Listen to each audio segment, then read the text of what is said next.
जम्मू कश्मीर की ऐतिहासिक मानसर झील में पिछले कुछ दिनों से संदिग्ध परिस्थितियों में मछलियों की मौत हो रही है।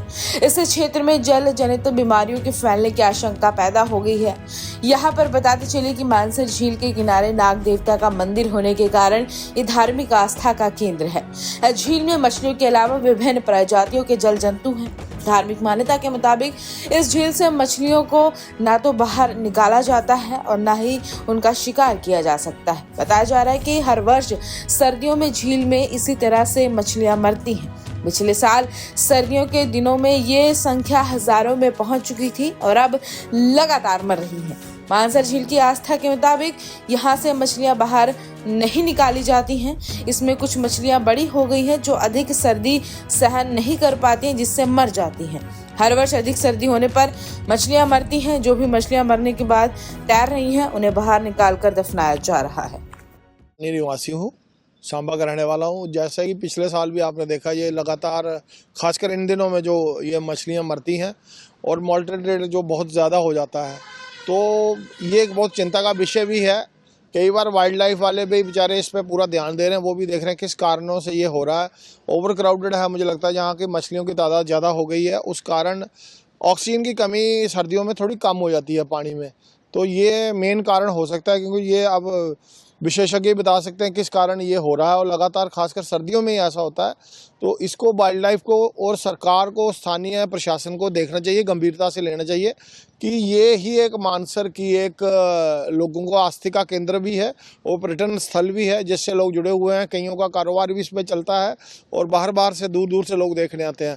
और जब ये मछलियाँ मरना शुरू होती हैं तो इसको जल्द से जल्द जो है निकाल के बाहर कहीं और डंपिंग साइड पे रखना चाहिए और कहीं बीमारी ना फैले और मछलियों को जो है नुकसान ना हो। और लगातार एक टीम यहाँ होनी चाहिए जो खासकर सर्दियों के सीज़न में इसका निरीक्षण करें और इसकी जो वो मृत्यु होने का कारण जो पता लगाया जाए। और मैं मानसर डेवलपमेंट अथॉरिटी से भी ये कहना चाहूँगा कि जो लगातार जो लोग वहाँ लोकल हैं उनको कोई और काम बताया जाए, गाइड बनाया जाए, ना कि जो छोटा मोटा जो खाद्य पदार्थ बेचते हैं फिर वो लोग उसको झील में डालते हैं। उससे मछलियों के लिए भी नुकसान है और झील के लिए भी नुकसान है।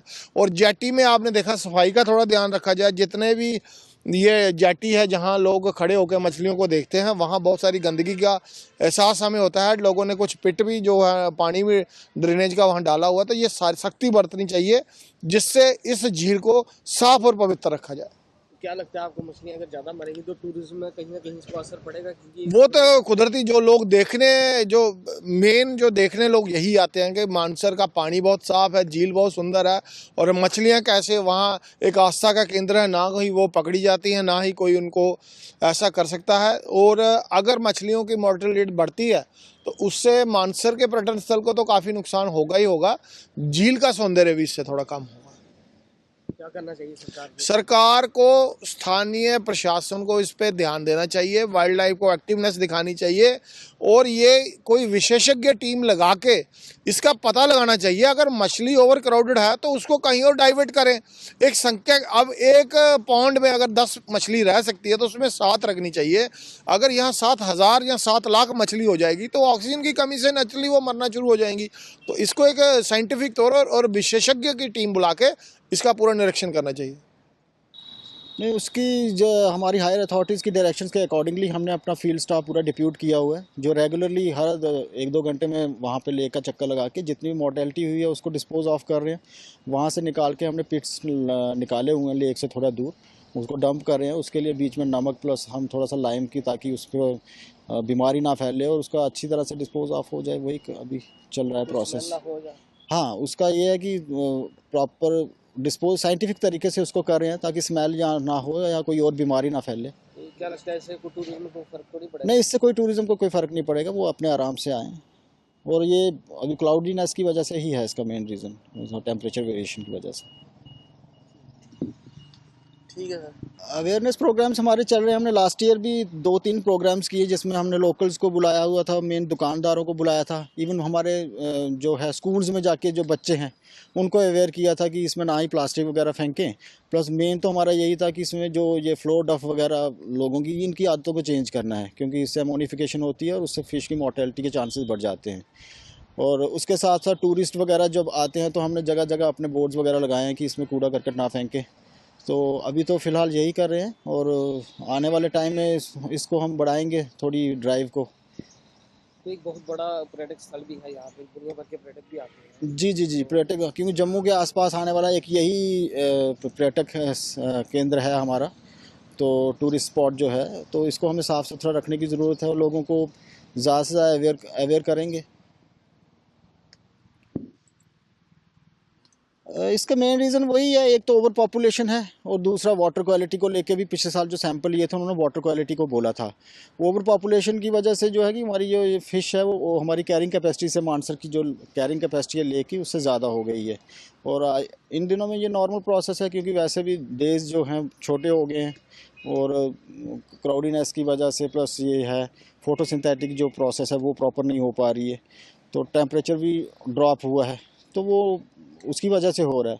वाटर क्वालिटी को लेके हमने अभी पिछले साल मैंने मार्च में ज्वाइन किया था, तो 28 लोगों को मैंने नोटिस दिए थे, तो उसमें से ऑलमोस्ट मेरे 11-12 लोगों ने 2-3 नोटिस दिए हैं, उसमें से 11-12 लोगों ने अभी तक सोक पिट बना लिए हैं और बाकियों ने थोड़ा टाइम मांगा हुआ है। और उसके साथ में वाटर क्वालिटी को लेके हमने वीट जो फ्लो डफ है उस पर हमने बैन लगाया हुआ है। हमारी टीम अक्सर वहाँ पे, मैं खुद भी गया हूँ, मैंने 3-4 लड़के भी रखे हुए हैं, तो वो तो हमने टोटली जो वीट डफ है प्लस जो वहाँ पे फुल्ली वगैरह बेचते हैं वेंडर्स, वो उस पर हमने बंद किया है ताकि जो है वाटर की क्वालिटी को हार्म ना पहुँचे। तो इसके अलावा और क्या अवेयरनेस की जा रही है आपके एंड से, टूरिस्ट को क्या है? और अवेयरनेस हम वहाँ पे झील को साफ सुथरा रखने के लिए। इसको कट कर लो ना। एक तो वही, इसका मेन रीज़न वही है कि इसकी ओवर पॉपुलेशन है जो है। हम लास्ट ईयर भी एक टीम आई थी, उन्होंने भी इसका जो सैंपल लिए थे, प्लस उन्होंने देखा था, उन्होंने बोला था कि ये जो है इसकी ओवर पॉपुलेशन की वजह से जो मछली मर रही है, क्योंकि ओवर पॉपुलेशन की वजह से उसकी कैरिंग कैपेसिटी से ज़्यादा है, तो उसके लिए। इसके अलावा और क्या आप अवेयरनेस कर रहे हैं, लोगों को क्या अवेयरनेस है? टूरिस्ट स्पॉट है वहाँ पे, कोई ऐसा? एक मिनट, मुझे वो फोटोसिंथेटिक वाला आने नहीं। मेरा नाम संजीव हो गया है, मैं range officer Surendra Mansar Jasrota wild life sanctuary का हूँ।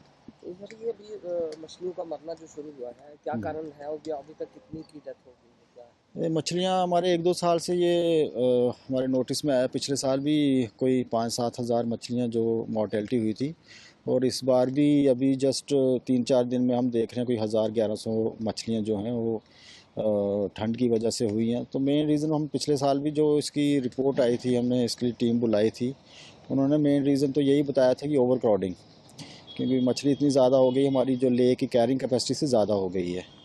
तो उसके लिए हमने डिपार्टमेंट की तरफ से हमने एक टेंडर भी लगाया था, ताकि उसकी जो 50% जो मछली है हम साथ में रंजीत सागर डैम में शिफ्ट करें। बट लोगों की अपनी जो है कुछ रिलीजियस बिलीफ्स हैं, तो वो कहते हैं कि हमें यहाँ से शिफ्ट नहीं करनी है। तो और मेन रीज़न है उसका जो ओवर क्राउडिंग की वजह से जो है कि ऑक्सीजन की कमी है, हाइपॉक्सिया की वजह से ये ज़्यादा मर रही हैं। तो उसके लिए हम लोगों ने, एक मिनट कट करो इसको।